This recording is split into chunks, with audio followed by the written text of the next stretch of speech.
బోర్లధారి తెలంగాణ సేద్యానికి గతంతో పోల్చితే విద్యుత్ సరఫరా మెరుగుపడింది. కానీ లో వోల్టేజీ నియంత్రికల ఏర్పాటు, మరమ్మతులు రైతులను ఇబ్బంది పెడుతూనే ఉన్నాయి. ఎకరా వరకు 3000 యూనిట్ల విద్యుత్ ఖర్చవుతుంది. యూనిట్కు ₹6 చొప్పున 18,000 భారం ఖజానాపై పడుతోంది. అదే సౌర పంపు సెట్లను యాంత్రీకరణ కింద ప్రోత్సహిస్తే ఇలాంటి ఇబ్బందులు ఉండవంటున్న కరీంనగర్ జిల్లా నాబార్డు ఏజీఎం రవిబాబుతో మా ప్రతినిధి అలీముద్దీన్ ముఖాముఖి. రైతులకు సోలార్ పంప్ సెట్లు ఇవ్వడానికి ఏమేమి అర్హతలు ఉండాలి? ఏదైతే మనకి ప్రకృతి సిద్ధంగా వచ్చేటువంటి సౌర శక్తి సూర్యరశ్మిని విద్యుత్ శక్తిగా మార్చి, ముఖ్యంగా భూగర్భ జలాల ఆధారంగా తెలంగాణ రాష్ట్రంలో మనం వ్యవసాయం ఎక్కువగా చేస్తున్నాము. పంటల దిగుబడులు మంచిగా పొందేదానికి ఈ సౌర శక్తి ఆధారిత పంపు సెట్లని కేంద్ర ప్రభుత్వం నాబార్డు ద్వారా రాయితీ ఇచ్చి ప్రోత్సాహం ఇస్తూ ఉంది. తెలంగాణ రాష్ట్రానికి 1400 వ్యవసాయ పంపు సెట్లకు గాను ఇచ్చేదానికి కేంద్ర ప్రభుత్వం అనుమతి ఇవ్వడం జరిగింది. ఇందులో ప్రతి ఒక్క హార్స్ పవర్కి ₹1,00,000 చొప్పున ఖర్చు మనకు వస్తుంది. అందులో దాదాపు 40 నుంచి 50% మనకి డీసీ పంపు సెట్లు, ఏసీ పంపు సెట్లు అని 2 రకాలు ఉన్నాయి. ఏసీ పంపు సెట్లకి 45 నుంచి 50,000 రూపాయల వరకు ఒక హార్స్ పవర్కి సబ్సిడీ వస్తుంది.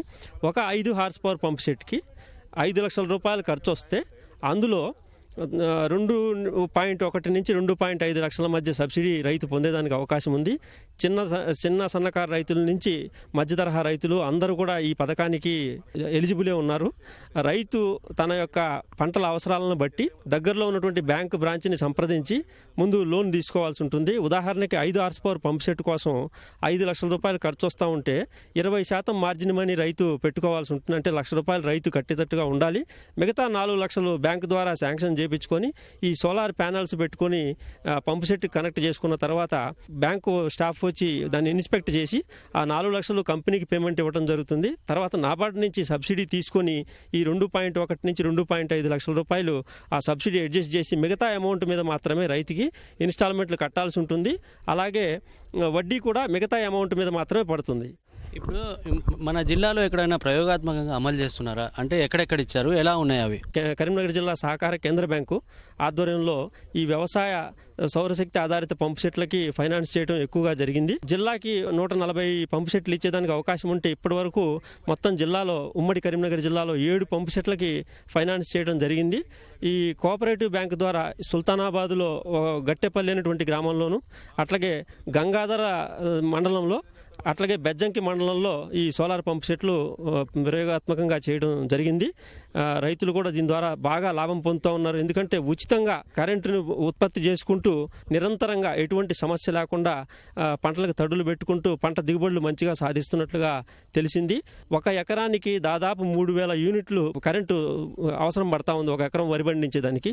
అంటే ఒక సీజన్కి ₹18,000 మనం కరెంటు మీద ఖర్చు పెడతా ఉన్నాం ఒక్కొక్క రైతుకి.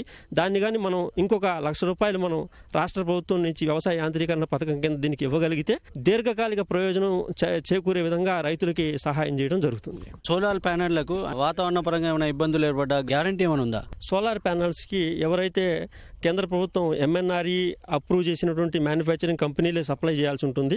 వారు 20 సంవత్సరాల పాటు ఈ సోలార్ ప్యానెల్స్కి వారంటీ ఇస్తున్నారు. అలాగే ఈ సోలార్ ప్యానెల్స్ నుంచి ఉత్పత్తి చేసినటువంటి విద్యుత్ని మన మోటార్కి అనుసంధానం చేసేటువంటి కంట్రోలర్ ఏదైతే ఉందో దానికి 5 సంవత్సరాల పాటు వాళ్ళు గ్యారంటీ, వారంటీ ఇవ్వడం జరుగుతూ ఉంది. దీంతో పాటుగా ప్రతి రైతు కూడా, లోన్ తీసుకునే ప్రతి రైతు ఇన్సూరెన్స్ కూడా చేయించుకున్నట్లయితే ఈ ప్రకృతి వైపరీత్యాల నుంచి కూడా మనం ఈ అసెట్ని మనం కాపాడుకోవడానికి అవకాశం ఉంటుంది. అంటే రైతుకు ఇంకెలాంటి ప్రయోజనాలు ఉన్నాయి? అంటే కరెంటు కోత అలాంటి ఇంకేమన్నా, అంటే ఇంకే సమస్యలను అధిగమించాం ఇలా దీంతోనే? రైతులకి ముఖ్యంగా ఎప్పుడైనా విద్యుత్ ఉచితంగా వస్తున్నప్పటికీ ఏదైనా అంతరాయం కలిగినప్పుడు, లేదా critical stages of crop growth అని చెప్పి ఉంటాయి. అటువంటి దశలలో ఎటువంటి అవాంతరం లేకుండా, అంతరం లేకుండా మనము ఈ పంపు సెట్ ద్వారా నీటి వసతిని కల్పించి పంటను కాపాడుకునే విధంగా ప్రయోజనం ఉంటుంది. అదేవిధంగా రాత్రిపూట పోకుండా, లేదు తెల్లవారుజామున వెళ్ళి ఈ పాము కాట్లు, తేలుకాట్లు గురి కాకుండా ఇది పగలపూట మాత్రం మనం ఇస్తాం కాబట్టి రైతులు కూడా సురక్షితంగా దీన్ని చేసుకోవచ్చు. దీని ఆపరేషన్, మెయింటెనెన్స్ కూడా చాలా సులభం. ఒక రోజు 1 గంట దీని మీద ట్రైనింగ్ తీసుకున్నట్లయితే రైతు తనంతట తానే దీన్ని మెయింటైన్ చేసుకొని చక్కగా దీన్ని వాడుకునే దానికి అవకాశం ఉంటుంది.